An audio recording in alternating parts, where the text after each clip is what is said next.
سلامونه ملګریو، زه شاهینشاه یم. دا وخت مو سره یو داسې شخصیت، داسې ځوان ناست دی چې هغه د وزیرستان د خاورې نه تعلق لري. احسن مسیح د وزیرستان په خاوره کې څنګه چې ګیلمن وزیر، څنګه چې نور داسې نوموړي شخصیات پاتې شوي، دغسې احسن مسیح هم د دغه ریاست ته پوره یو ډېره غټ ایوارډ راوړی دی چې کوم په تایلنډ کې چې کوم د 35 ملکونو ترمنځ د تیکوانډو کمپټیشنز وې، مقابلې وې، پکې د ټول ملکونو له شکست ورکړو، فاینل یې راوړلو. او د ملک ته پوره یو لوی اعزاز شو دی. حسن مسیح صاحب، وخت راکولو ډېره مهرباني. څنګه محسوسوې چې کله تو د فاینل راوړلو، ولې ګټلو، څه احساسات دې وو؟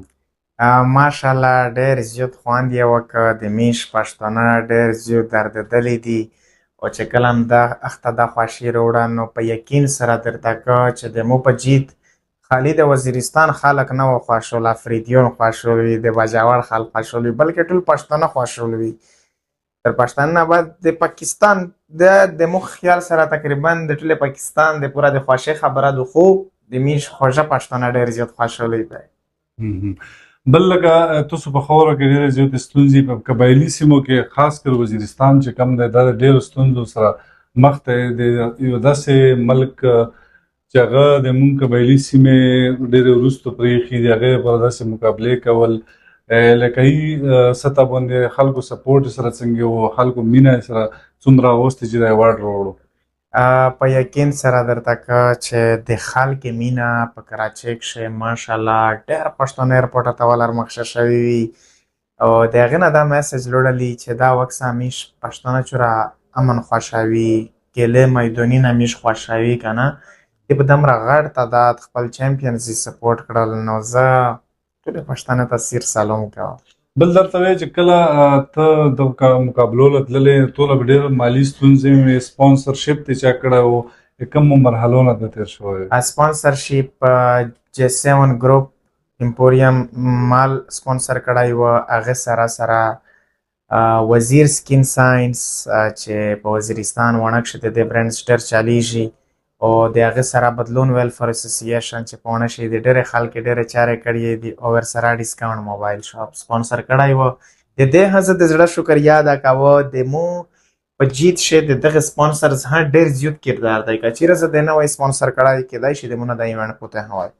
بل درته وایي چې څومره ستونزو نه تاسو تېر شوي، چونکې تاسو آی تھنک چې رهایش هم په کراچۍ کې دی، خپل علاقه هم چې پرېښوه، تر دا منځ نه وخت تر کراچۍ پورې تر اوس وخت پورې څومره مشکلاتو نه تاسو تېر شو؟ ډېر زیات مشکلات وي. اول میش په وزیرستان شوي، خو خیر ولته جنګونه شروع شول. میش خپل کلی خپل وطن هم پرېښول، یې وزیرستان چې لوړلي ډي آی خان شم اکیډمي جوین کړله، ډي آی خان شم ټریننګ وکړلي، بیا داسې اسلام آباد ته راغللي.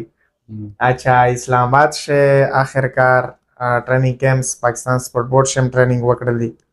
مشکلات ډېر زیات وي په ځکه چې د کرکټ نه علاوه حکومت بل ګیم نه سپورټ کوي. نیر ماشاءالله خپل محنت وکوي، خپل زور لګوي، بیا البته نیر سړی که خپل محنت وکړي هر څه کړی شي. بل درته وایي چې کله تو دا ایوارډ راوړو، د پاکستان د ګورنمنټ د طرف نه څه سټایپنډ، څه وظیفه یا څه داسې څه شی ته میلو شول چې په هغه باندې ته مطمئن وې؟ ماشاءالله فلحال خو حکومت یوه روپۍ هم نه درکړې، خو ځکه چې مهمې نه دي، د مو د پوره د خپلې پښتنې سپورټ چې کوم و هغه مهم دی. مخکې څه سوچ دی چې خپلې سیمې له به څه خدمات سره انجام کوې؟ کم ځوانان دي هغو له به ته ټریننګز ورکوې؟ څه اکیډمي یې دا دې شته ده؟